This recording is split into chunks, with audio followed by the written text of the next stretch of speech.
All right, welcome everybody. We're so excited that you could join us tonight. We're excited for our print competitions, which will be July 7th. And we're so blessed tonight to have some of our judges and our print comp chair join us to talk a little bit about themselves, tell us who they are, and for us to spend a little bit more time talking about print comp tonight. So with that, I'm going to turn it over. We will start with you, Tim, since you are the print chair, and just go ahead and introduce yourself and tell us a little bit about yourself and how you got involved in judging. How did I get involved? Well, anyway, I'm Tim Matisse and I live in Mission Viejo, California. And I've been a resident of Mission Viejo now 5 weeks. Just moved here at the beginning of May. Anyway, I've been a member of PPA since 1968, so that's probably longer than some of you guys are old. So I've seen it in its different days. I've seen it change, and I've seen it in its very exciting days now. But I started judging. I was originally part of PPA. Back in those days was primarily a commercial organization. Portrait photographers and wedding photographers were there, but they didn't carry the big stick. And over the years, particularly towards the middle of the 70s, it started to shift a little bit. And I got a call from the then staff liaison to the then PEC asking if I could judge a couple technical manuals, because at that time I was working as an industrial photographer. And I said, sure. Well, that was 1977. And I've been doing it ever since. I became a jury chairman in 1990. And I hope that I've helped a number of people along the way. And I'm kind of semi-retired now. And since the Zooming started last year, I have never judged so many times. Oh. But it's good. And if my attitude towards it is, if you're really judging, you're doing a good job, and you don't walk away with something that you saw as impacting you, you weren't doing a good job. So I always look forward to it. The last time was it 2 years ago? Gina was part of the group, and so was Jeff.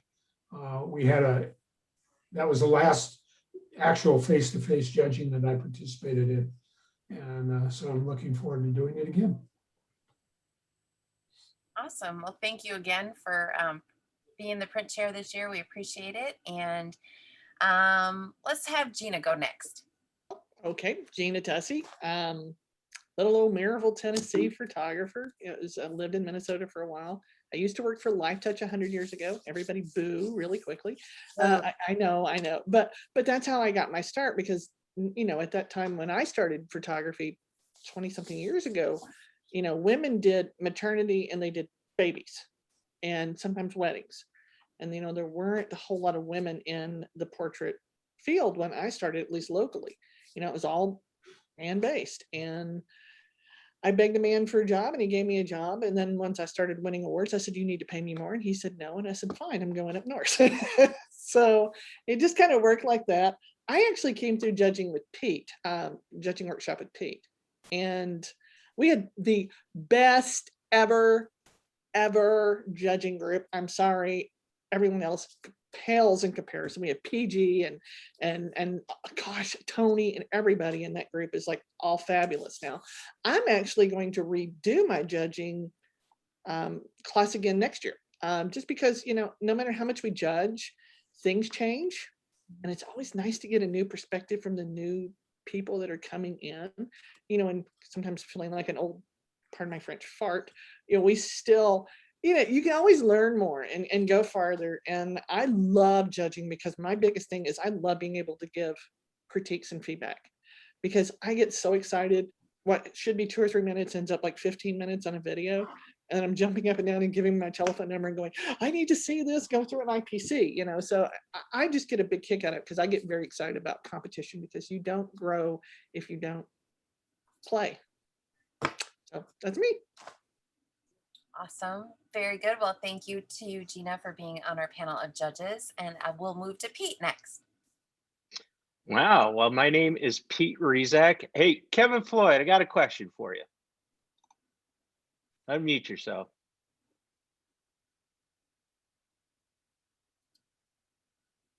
Do you got a pair of dynamite pliers I could borrow?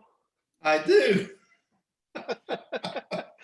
Kevin and I have a long-standing joke there. Anyway, my name's Pete Rizak. I live in Reno, Nevada, out here on the left coast.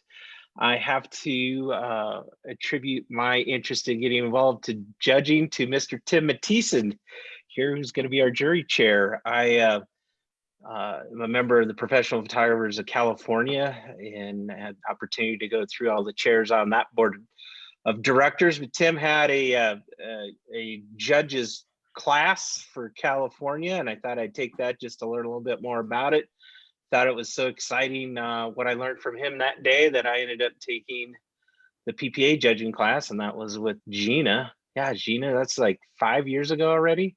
Yeah. It's crazy. And so I've been an approved juror for the past 3 years. I have the great fortune and opportunity to represent all of you on the PPA board of directors, and also am on the Juror Excellence Committee. So I get to see kind of even another behind the scenes of how all of this stuff works. But I absolutely love being part of this process. I compete now because I have to stay qualified. But I absolutely love being able to help folks, as what's been said, on their journey to do it. And if we didn't have to compete and we could just judge, you'd do that. But yeah, I absolutely love being able to help people because it was so helpful to me and continues to be helpful to me. I mean, I just got critiques back from the recent districts, and Mr. Brian Welsh was one of them that was able to critique one of my images. So I appreciate that. But I'm so grateful that you asked me to be back to judge again this year. I think I did this for you guys last year. Like Tim's saying, you kind of get lost with all the Zoom judgings and all that, but I think it was last year. I know we did it online, so it had to have been last year. So, but anyway, thanks for having me back this year. Like, can't wait to see the beautiful work from the members of Georgia this year. Awesome. Well, thank you, Pete, for coming back. We appreciate it. We thank you for serving and being able to be on our judge panel. And last but certainly not least of our judges that are with us tonight is Brian. Welcome back again. Brian is also speaking for us at Exposed and was on a Zoom call for us a couple months ago. So welcome back. We're excited to have you back with us again tonight. Well, yeah, thank you. And this is a really fun thing to get to know the judges. In fact, I've judged with my fellow jurors that we'll have, and I even know them better than I did. One of the great things about judging, and you'll hear this theme from all of us, is it's really this camaraderie and this family. And it's just such a great experience to not only be trusted to evaluate everybody's images, but it's so much fun. And I think that us as jurors, we have the best seat in the house. We get to see those images come around, maybe using an old term, when it turns and you get to experience it and you get that impact, there's nothing like it. I judged, in fact, last night for Sacramento Valley, and I had trouble going to sleep. I just kept thinking about the images, and so it's something I think you can tell from all of us. We adore it. I don't go quite back as far as Tim with PPA, but when people ask how long I've been part of PPA, I will usually say depends on how I want to do the math. My dad was a PPA juror, and so I've been around it for 40 years. I started my judging journey 40 years ago, sitting on the front row watching judging, and I love it more today than ever. And so it's just such a great opportunity, and we feel, I know speaking for myself, and I could hear that in the others, just so blessed to be able to see your images coming up. Awesome. Well, thank you again for judging for us. And I actually thought maybe what we could do is go, whoever of you that would like to answer the question, if you had to give advice to first-time artists putting in their prints for the first time, what would your advice be? Well, I'm going to go on that one because that's always the main topic with my judging class that I do here in California. So many of our members or prospective members that want to do, an image competition, they have really high hopes. Maybe they've never had any critiques or any opportunity to sit there and listen to 3 or 5 strangers, pass judgment on their work. You got to have a little bit of thick skin. And don't set your hopes too high, because I've seen a lot of comments from judges that are not fair, maybe even mean, and they turn people away. So I always tell a prospective new entrant, don't take everything to heart, don't take it personally, but do your best.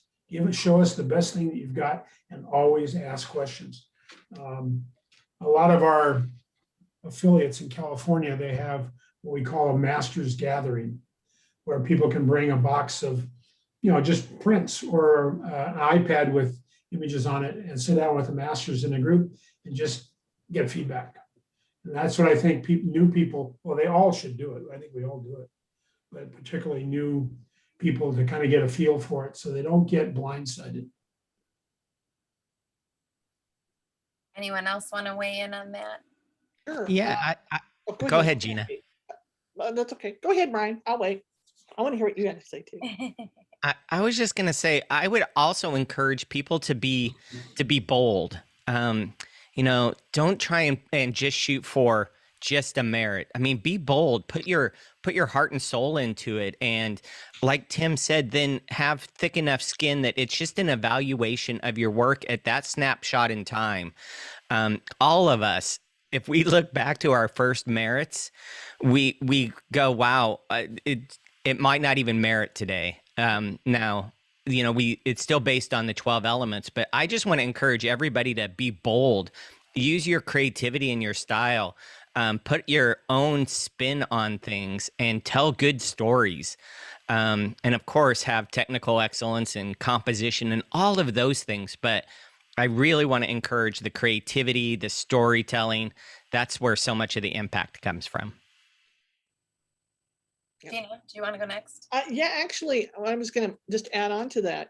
There are so many good mentors out there that are either in a position we've been or, higher, that are always willing to reach out and help. I mean, all you got to do is just ask, because we don't know who everyone is. But if you ask us, we're happy to help out. Now, I mean, if you're like Pete and Tim and Brian, you may be on a panel IPC, and that means you really can't look at anything. But there's a lot of the rest of us who are affiliates or JITs and whatever. Gosh, we want to help you, because the better you get, the better we all get. And so, I mean, and when you get excited and you're learning and you've got somebody to help you, just like any of us, that's where you grow. Man, gosh, I mean, right now I'm like, can I enter? I love it. I mean, to me, it just gets me all excited and queasy at the same time. And that's one of the reasons why we compete. Awesome. Thanks, Gina. Pete? Yeah, I was just gonna say, jump in, both feet. I've always entered what I do and what I'd like to do type stuff. And the reason why I do that, because I also order critiques. And that feedback on what I do is always helped me to move it further down the road, right? There's some people they'll take the approach, whatever's hot at this particular time, and do that. There's nothing wrong with doing that. But I've always taken the perspective that if I want to get the most out of this, for me, is enter my work, have it evaluated by, these extremely talented photographers out there doing the evaluations, and then listening to the feedback that they get and listening to it with an open mind, as rather than but like an example, I'm a portrait guy, and early on in my career I'd heard somebody out there saying the best thing I ever did was turn my fill light off because there's only one sun and blah, blah, blah. And I do so many things where I've got to use a fill light to punch shadows in to get detail. And then once I got out of my own way and listened to what the judges that knew what they were talking about, I started to have tremendous success. So it was really you know, really amazing to like, hey, if you keep hearing the same thing over and over, maybe listen to what is being said, and then just got out of your own way and try it. And it's amazing what can come from it. But I guess to tighten this up, essentially is I've always treated it as an evaluation, like my performance evaluation of my work each year, since I'm a full-time photographer and I use print competition as one of my performance evaluations. Awesome. Thank you. All right. So we got some tough questions coming in on the chat. So the first one is, how do you explain or defend the inherent ambiguity of the judging process? That's easy.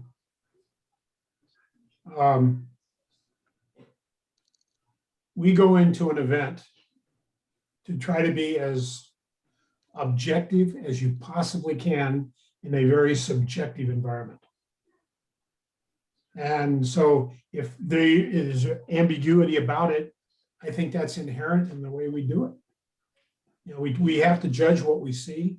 We're told numerous times, don't compare. It's almost impossible to not compare.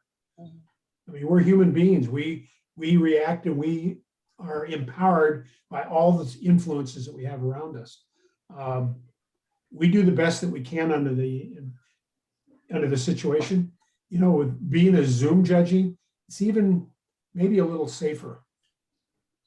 I'm not saying that's a good thing, but I think you can hide behind all the crap that's going on around you. But we have to be really careful about the words that we use. We have to be careful about letting our personal bias get involved in what we see. And you know, when I was chairman of it's now the Juror Excellent Committee, but it was Juror Review Committee, we got a lot of complaints from members saying, you know, that the judges were, you know, like almost attacking the images. I don't know that any of those claims were legitimate, but sometimes that's how our members perceive what we do. And so to be ambiguous, yeah, I think if we're really truly ambiguous, we're doing a good job. Does that answer your question, Stuart? Yeah, I kind of expected that answer. Tim, the question was generated from an experience I had at judging.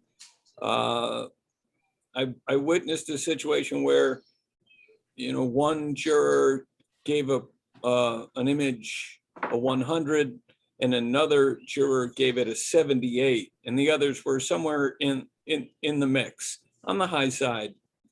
And there was a challenge, and that image ended up getting a 100 by every judge. I thought that was just,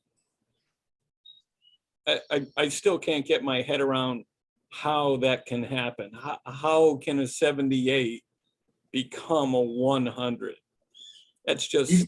When you figure that out, would you let me know?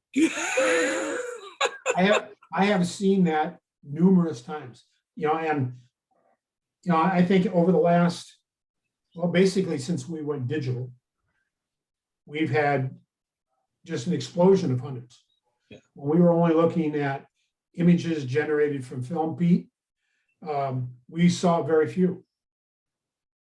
We did. I mean, the percentages, it's completely lopsided. And I still think that some of the more experienced judges are much more reluctant to go to that really high side. And I think that's where a lot of the ambiguity is occurring. And I mean, that's my opinion. But I've had a lot of experience as a judge and as a jury chair, you know, dealing with that, you know, almost explosion of emotion, because that's what it takes to get those images up.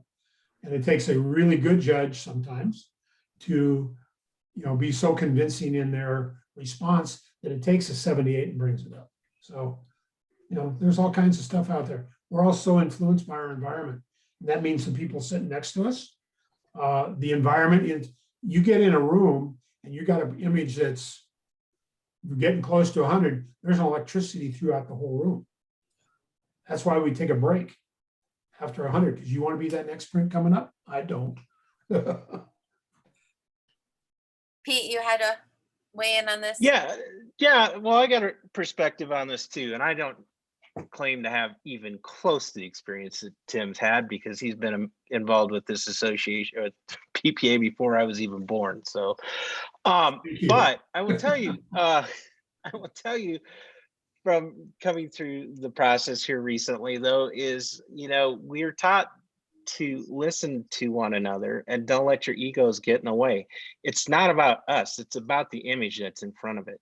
It's not about what we would do or any of that. And also some of the key advice that was given to me, or at least in my class, I remember is, I mean, we're duty bound to protect the merit, but we're also there to reward creativity. And what I've found in my experience out there being judging, it's very easy for people to find everything that's wrong with an image, but it's awfully tough to reward everything that's right. And yeah, technically there may be some things, but when you get out there and you look at story and you look at creativity and you look at some of all the other things, that's what can happen, Stuart. So there might be a judge that went, hey, I think this is above average, and I wish that I would have saw that the wrist bent on that. But everything else is so wonderful about it. And then when everyone else is going around saying this, the judge is at 100 saying, look at how well all of that is. And by the way, style is one of the 12 elements. Now, that style may not be your particular style, but this isn't about you, Mr. Judge, Miss Judge, Mrs. Judge, whoever it is. It's about the maker, and it's about what we're to do for that maker. And so those 12 elements that we have, and that's our rules of engagement right here, right? So the ambiguity, yeah, there's some ambiguity, but we have 12 elements, and you can defend your position using these elements. And that's how I was taught, and that's kind of what I keep this with me. I got it from OPPA 5 years ago. It's falling apart. It just fell apart, Brian. Can you? I'll get you another one. But anyway, I have these around all the time, and that's why you'll see them at a judging venue in front of the judges. You'll see a lot of times the judges holding it, and that's where you're at. Now, conversely, that guy that's at 78 could have just as easily, or lady that was at 78, swung it down to going like, look, there's a tech, I'd be right there with you, but see this flaw, there's this line or some sort of track or some sort that they may have missed. And then what's really incredible is when people go, I missed it, I didn't see that, I can do that. So it works both ways. And that's when you got a really great panel, is when they work together, instead of like, I don't care, I'm digging in, I'm not going there because I'm right and the rest of them aren't. And that's what you see through all of this qualified judging that goes on, and why there's such a long process to get through there, is to flush all of that out. And it's a hard thing to step out of your own way and go, I may not like this may not be something I do, but man, that maker did this so wonderfully that I can appreciate that, and I can reward that creativity or whatever they did. So does that help you out, Stuart? Oh yeah. That's how great. it happens. Yeah. And then also, that's part of the reason why we've gotten rid of this numbering system at the higher levels, because you know what, 100, it's a merit. 80 is a merit, right? 79 is a not merit. 65 is a not merit, right? So what is it? And what we started to see is people, I'll give you an example at imaging here a couple of years ago, the last time that we were in it. I saw 2 new competitors, one crush the enthusiasm of another one, because someone was so excited they got an 80. It's a merit. And in the general collection, it says merit image. And the other competitor that had a merit image got a 94, but it didn't go loan. No difference between those two. And there's no scores posted on the national exhibit. But to have that 94 person go over to the 80 person and crush their enthusiasm because they got a 94 versus an 80 when they're both a national merit. Look, merits are hard to get.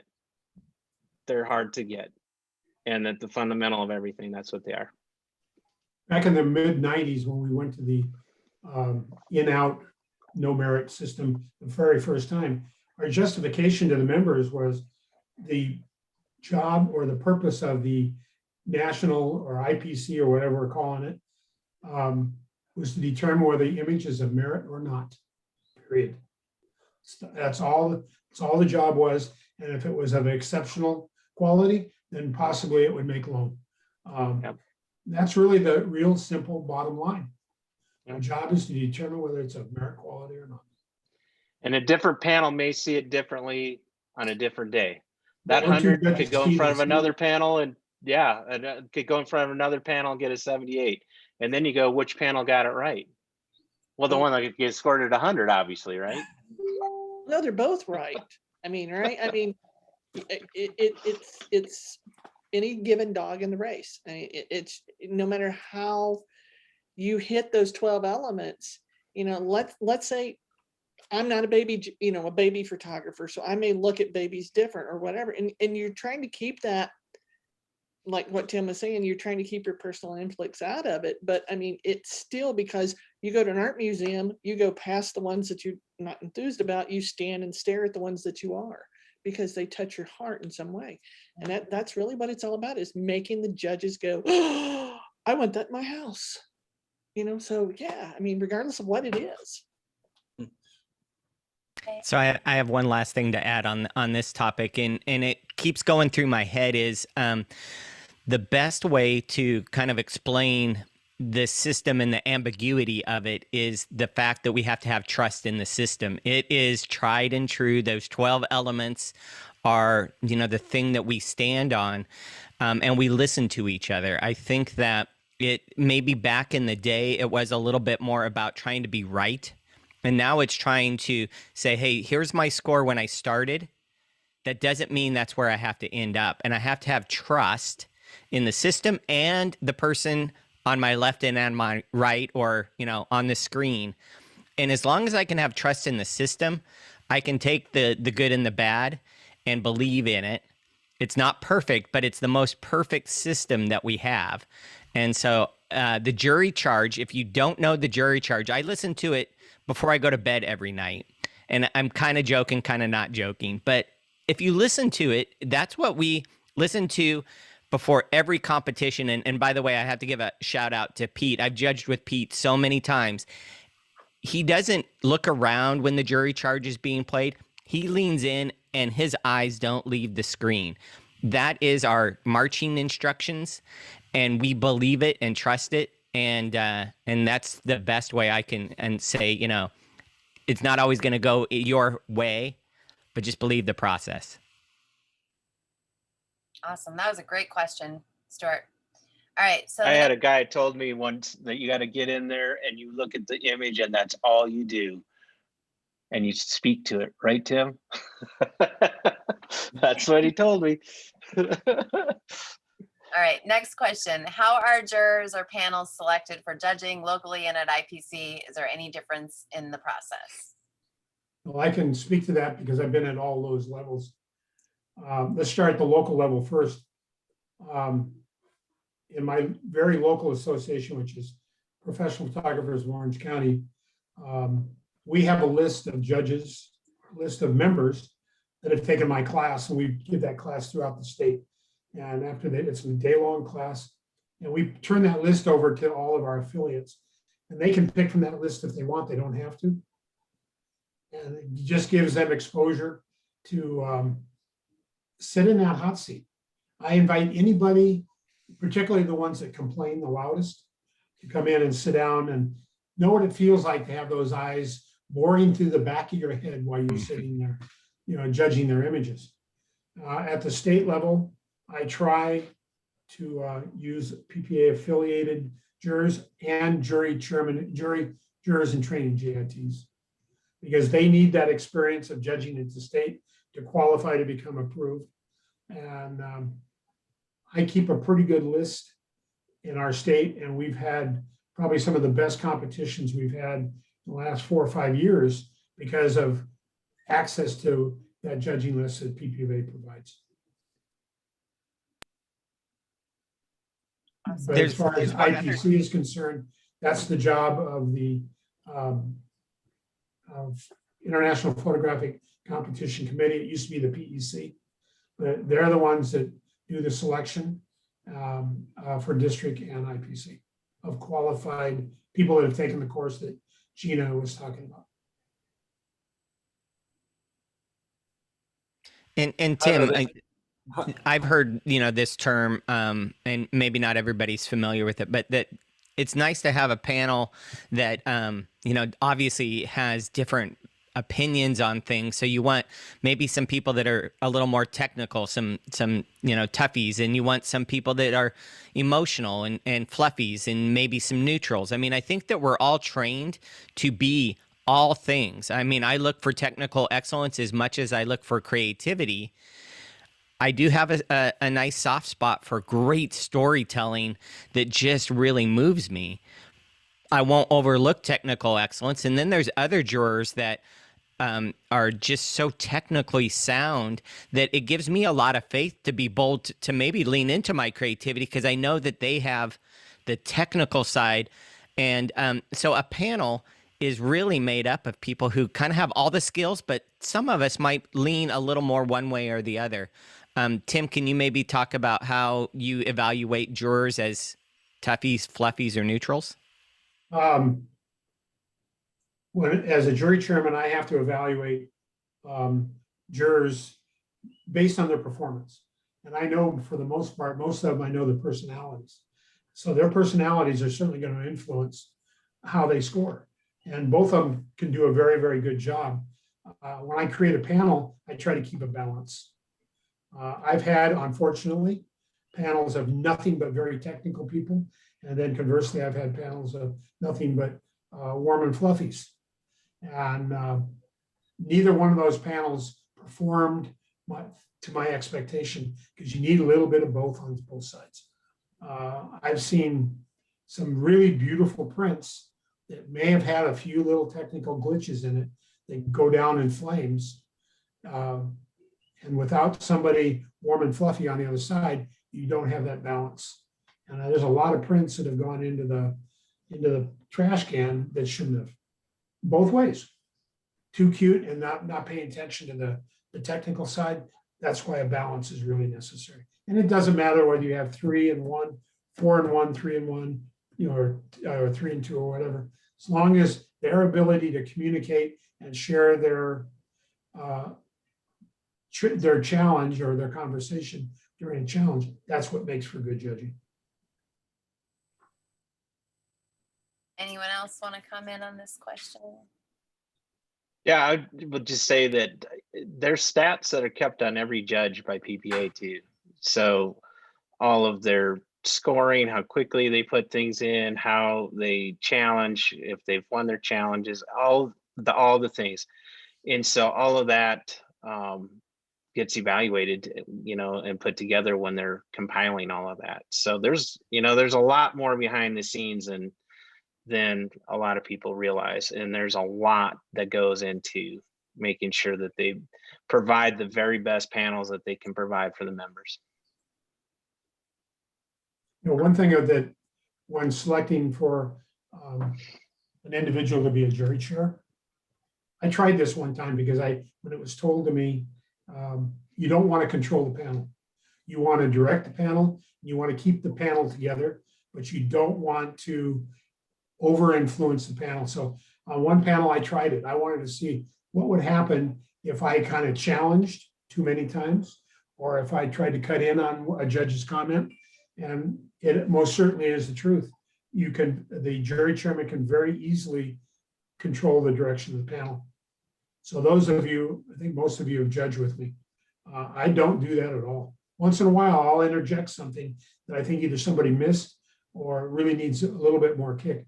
But normally, I'm just there to make sure you speak to the image and go on from there. Awesome. All right, we have another direction. If you're thinking of entering a composition, how is it best to include the images you used? How large should the base images be, and is there a better place to put them in the entry? It's on a composite. Composite, yeah, I'm sorry, on a composite. Well, I mean, what I've seen is let's just say it's formatted to 16 by 20 on the screen. And that the final image is your primary image, and you have guide or thumbnails that go along to show the judges what all the different pieces or elements that it took to create that. I wouldn't make the thumbnails so big that they compete with your final image, but at least is a guide to the judges to show what were the steps that you made to create this final image. I mean, look at if you didn't, go ahead, Pete. Tim. Go I ahead. was gonna say, if you didn't photograph it or you didn't make it, show it.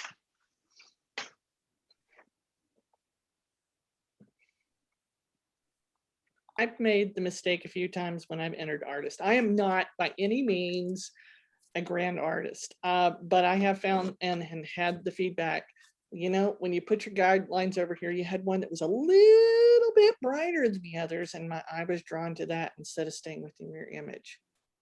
You know, there's all these little nuances, and that's why you need a mentor to help work you through some of this. Because we can read the rules all day long, and even if we've been competing for a long time, we're still looking for other mentors, you know, and other feedback from other to make sure it looks the way it's supposed to. And then when it pops up for judging, they're so enthralled with the image that they know the guidelines are over here, or the creative open guideline is over here, and then they're just staying within the image. And I think that, to me, that balance is where it needs to be.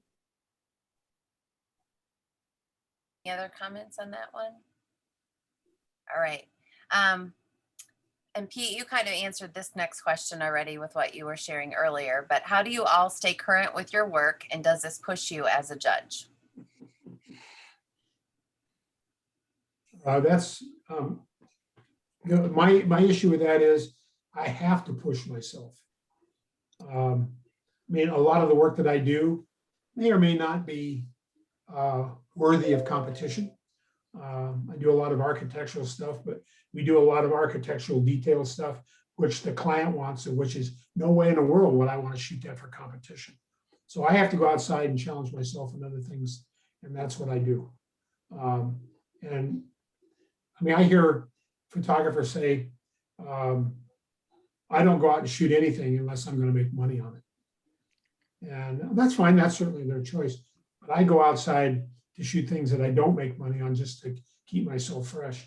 You know, the pandemic has really been hard on me, you know, because I haven't had that opportunity to get out for any number of reasons.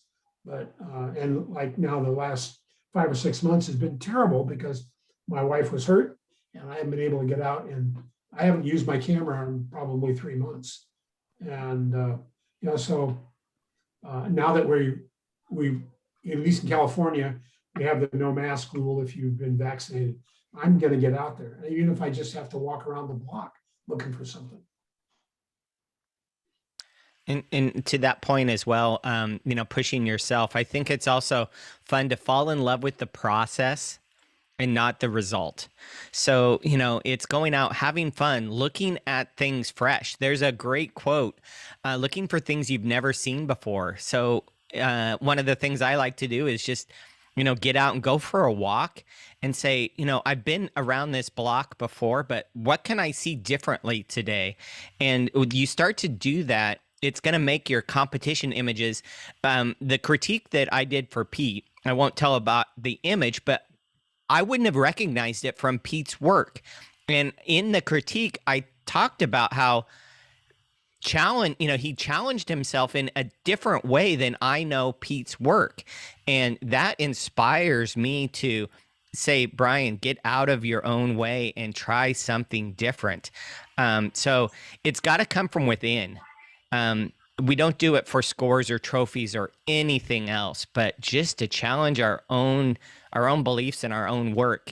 You'll never have a shortage of inspiration then. Tina? I give myself a homework assignment every year.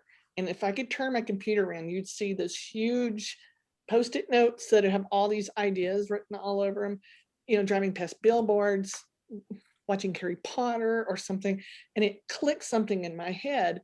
And I'm pretty blessed to have some really wonderful people that have helped me through everything. And once a year we get together, and we just had this 2 weeks ago. They do a randomization of words, and this is going to sound really strange, and we give ourselves a homework assignment on that. And this year I ended up with apocalypse, and it's all out of the news: apocalypse, armor, dome, and all this other stuff, you know, from words that, and they're like, okay, make an image out of it. I'm going, right, because I always do apocalyptic pictures. No, I don't, you know, mine tend to be more humorous or fun, you know. So that is pushing me to be something completely different than what I am, and looking at it differently. There's just something about giving yourself a homework assignment at the beginning of the year and making yourself think about it and putting it in front of your face every day, that while you're editing or whatever, you look up at your wall and, oh, I really need to think about that too. And I think that stretches who you are artistically, and lets you be a child and play. And you don't have to worry about it being perfect or anything, but it just lets you play and enjoy the process. Just like what Brian said, if you're not enjoying the process, you're not going to do the image, and you're not going to do it well. So enjoy. You know, that's an interesting comment, because there, back in the 70s, when I was just starting to get going, we had a convention. Imaging then was in Denver, 1974. And there was a photographer from South Dakota, and his first name was Joel, and all of a sudden I'm drawing a blank on his last name. But he said he always carries 3x5 cards in his pocket. And he's, you know, moving around doing all this stuff. And sometimes you can't always stop to see something. He would write a note down on that 3x5 card. And I thought that really worked pretty good. And after 3 or 4 years, I had a stack of 3x5 cards like that. And I found some of those cards. I just recently moved, and I found some of those cards. And I just kicked myself in the butt, because there's so many really good ideas on there that I never acted on, but they're still there. Awesome. Pete, did you want to add anything from what you said earlier? Yeah, I was just going to say, yeah, I mean, so again, you know, the perspective I've just taken is because I've used with what I do, so that I can get that evaluation and continually strive to improve upon that. Now, granted, last year, you know, shut me down for 4 months, and I had to think of some different things to do. And so for the first time since I've been competing in the last 12 years, I entered something that was non-client work or non-teaching work. And but I went, no, actually, I was my client. I did this for me. And so I entered that, and I'm excited to see how it goes. So we'll see. Awesome. Did you say anything? So the next question is, one of our members doesn't have an issue with the no number score at IPC, but at the district level, it can make a huge difference in how you make decisions for moving on. If you receive an 80 on an image and listen to the critique, you might break the seal to get a higher level, but if it's a 94, I'm leaving the seal. So what are your comments on that? Brian? So this kind of goes to the results may vary. So I've had 93s that won district awards, not lone. And I've had scores back in the day before the 85 and above considered 82s that went lone. So I understand the heart of that question. It does go on any given day and how much impact it has. So instead of a score being your gauge on really how good you think it is, it's push yourself, say, you know, based on this feedback, can I make it better? And if you break the seal and it's better, it still may not score as well. There is no guarantee. It's almost a little roll in the dice. I think you play the game based on kind of your own perspectives. If you have your degree, you can be more risky. If you don't, that's a merit in the bank. And I would encourage you to submit it. You know, again, results may vary, and just trust the process, not necessarily just looking at the results. You know, I'm typically an 82 to 85 shooter. I mean, that if I were to go back and look at all the images that I have that I've married on, the great majority are in that range. I've had people come up to me and say, God, I mean, should I break the seal? I know it's better than that. I said, do you have your master's yet? They go, no. And I said, then don't break the seal. That's a guaranteed merit if they say merit. But if you break that seal, it's a 50-50 shot whether you're going to get that merit at all, let alone improve the score enough to possibly go up to the next level. So if you're not a master, keep the merit. If you're already a master, it's up to you. You are in control of your destiny. Yeah, I sit there and I totally can understand the question, but yeah, nothing's guaranteed. There's nothing. The only thing is guaranteed is a seal out of district entered into the next IPC will automatically merit. Few things are guaranteed. That's a guaranteed thing. And now that they're looking at, well, all 5 judges are for that, so you know that's automatically going to be. Well, no, that's not the case. I had 3 images last year that had 5-0 through the first round of judging, and none of those went low. I had another that went 3-2 that went low. Right? So what do you do on that?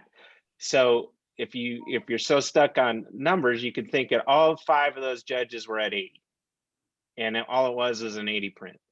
Now in the 3-2, maybe I had 3 at 90 and 2 at 78, falls at 85, which is net results higher at anyway. So get out of the mindset that a number means anything. What means stuff is a critique. Listen to the critique. And as Brian said, if you feel you can make it better on the critique, then go for it. Unless you don't have your masters. If you don't have your masters, leave that seal, get the guaranteed merit, and go, right? Because there's nothing guaranteeing you that you break that seal that you're going to make it better. Quite honestly, you're going to feel terrible. And this is probably more of the reality it happens. You break that seal and it doesn't merit, and then you have to wait a whole nother year, right? So you know, take what's guaranteed. Don't get married to what these numbers are. It's just like that example I was saying, how the one competitor crushed the enthusiasm of the other. You almost use an exact within yourself here. Like you're letting that 94 tell you your 80 is terrible when they're both merits, right? You know, one panel may have thought that it was a little stronger that day or whatever. That's how it went. But you could put it in front of 5 more panels, and I assure you're going to have 5 different numbers, and who knows where those will fall on that. So don't get married to these numbers. Listen to the critique, what their critique tells you, and then if you feel, yes, they caught there's something in there, I think I can make it stronger. I have my degrees, I'm going to break it and see what happens. If you don't, you know, carry forward on it. Now the other is if it's the other way around and it's a 78 or 77 or does not merit, and they go through and there's just too many things that they're saying, hey, you know, look at this, you know, you've got some technical issues here.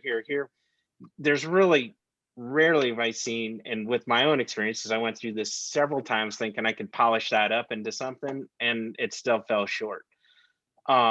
Take the advice that they're giving you and maybe apply that advice and go reshoot a whole new image with that newfound knowledge that they've imparted upon yourself, and see what happens on that, because that's how you'll grow, is take that advice and then apply it rather than trying to polish something up to maybe being better.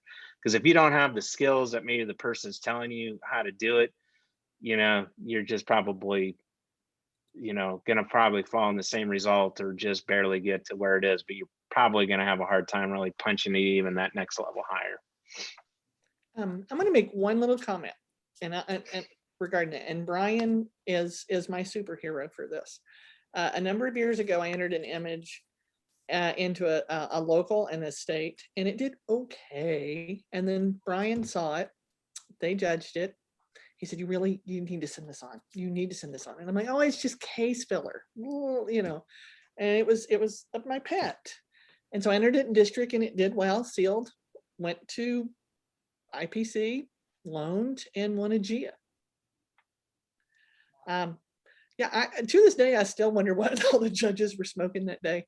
But I mean, had I not listened to Brian's feedback, I probably just would have went, yeah, it's a nice image, you know, or whatever. But I mean, it proved to me that it's not just my opinion that matters, it's an entire panel, and that panel raises a village, and you know, sometimes the idiot does something good or whatever. But I mean, it takes that entire village of all the jurors to get the point across to the feedback so people can grow that. I mean, it sits on the shelf, but you know, I still have the goose. So that's all that matters. But every time that pops up, I always think Brian, because otherwise I probably would have entered it. Awesome. Great story. We're getting towards the end, but I wanted to at least touch on a couple of these other questions real quick. Now that you're judging virtually, do you have to use a specific monitor? Also, do you zoom in on the images? Well, the monitor issue is, you know, I would suggest any monitor that you can calibrate. There are a lot of monitors out there that say they can be calibrated, but not really. IPC, they use the NEC monitors. I'm sorry, I gotta go real quick, but let me say, I use BenQ. I'll be right back. Dominoes. Well, one of the things, and I saw Eddie tap on here earlier, and you know, he has always taught me that to be professional, you have to be able to repeat professional results, and so that's the thing. All of us, you know, go through, we calibrate, we make sure that as much as possible, we control our lighting in our room. We try and duplicate the process as much as possible. And even, you know, at the PPA level, they run a little diagnostic on things in the background to make sure that your bandwidth of your computer and all these things are up to speed. So I sound like this broken record, but it's really about the process. It's about saying, hey, I'm a professional photographer. I need to be calibrated. I need to be able to trust what I see.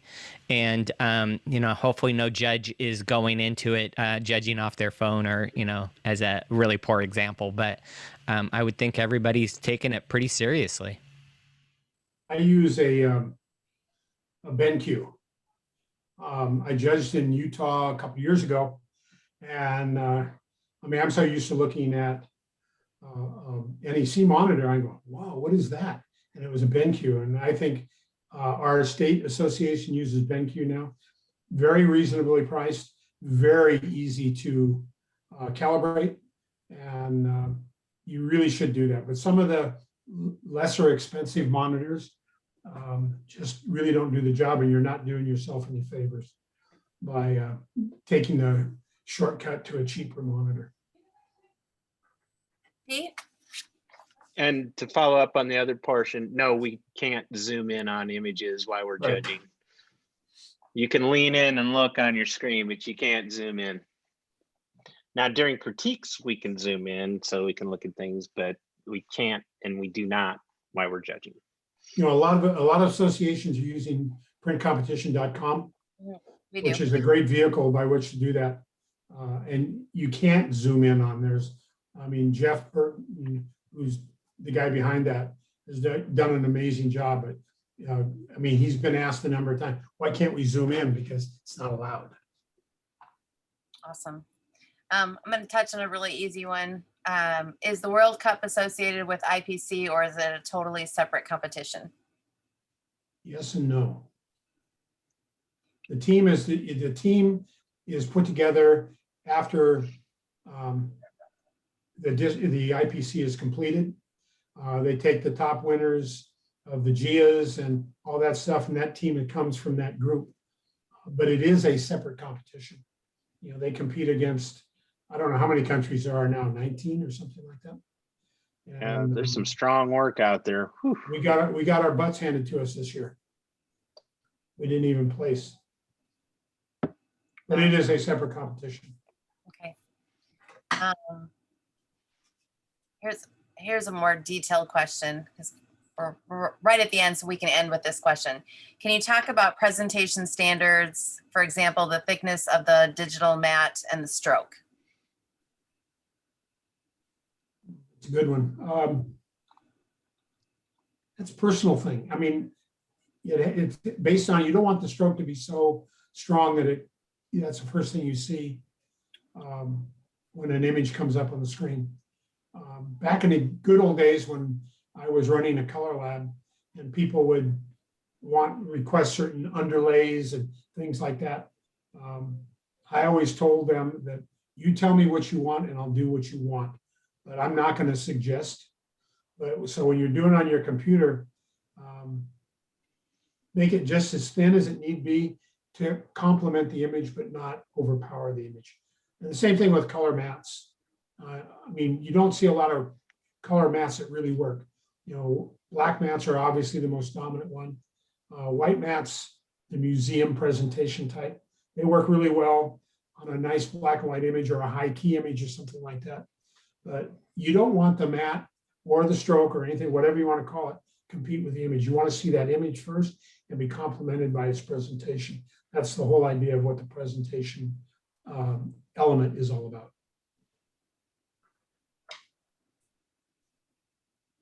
I was going to say, I think we've probably all been on panels where there's people made comments about strokes, you know, and all that, but I've rarely been on one going, man, I wish that mat had more texture to it, or I wish it had a bigger stroke line, or I wish it was brighter and all that. I guess the advice I'd have is like Tim said, I mean, it's just enough to set it there, frame it, not command attention to itself, but it finishes it off, finishes the image.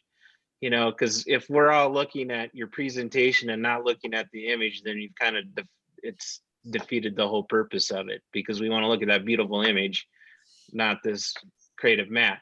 Now in physical prints, obviously you can see, you know, the depth and dimension of how the mats are cut and all these other things. But when it's a digital type presentation, I mean, look, if it's commanding our attention, then we're not looking at the image, and that's probably where the issues become. Well, one way I kind of sum that up is it's a lot like garlic. A little goes a long way. And if all you can taste is the garlic, you probably put too much in.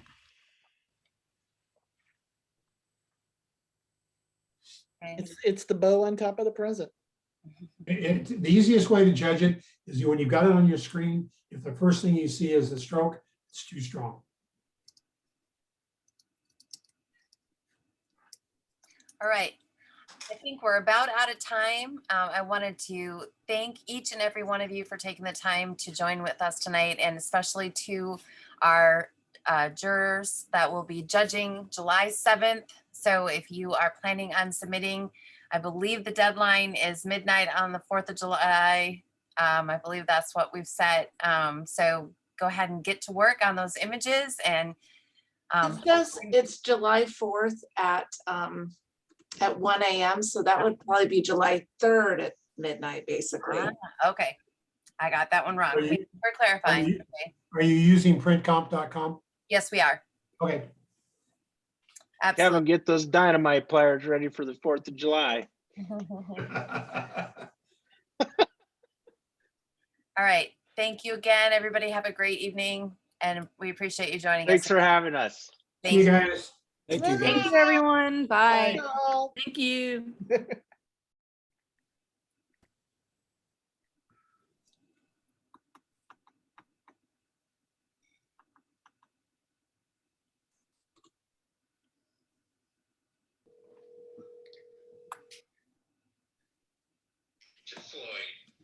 How are you? You know I own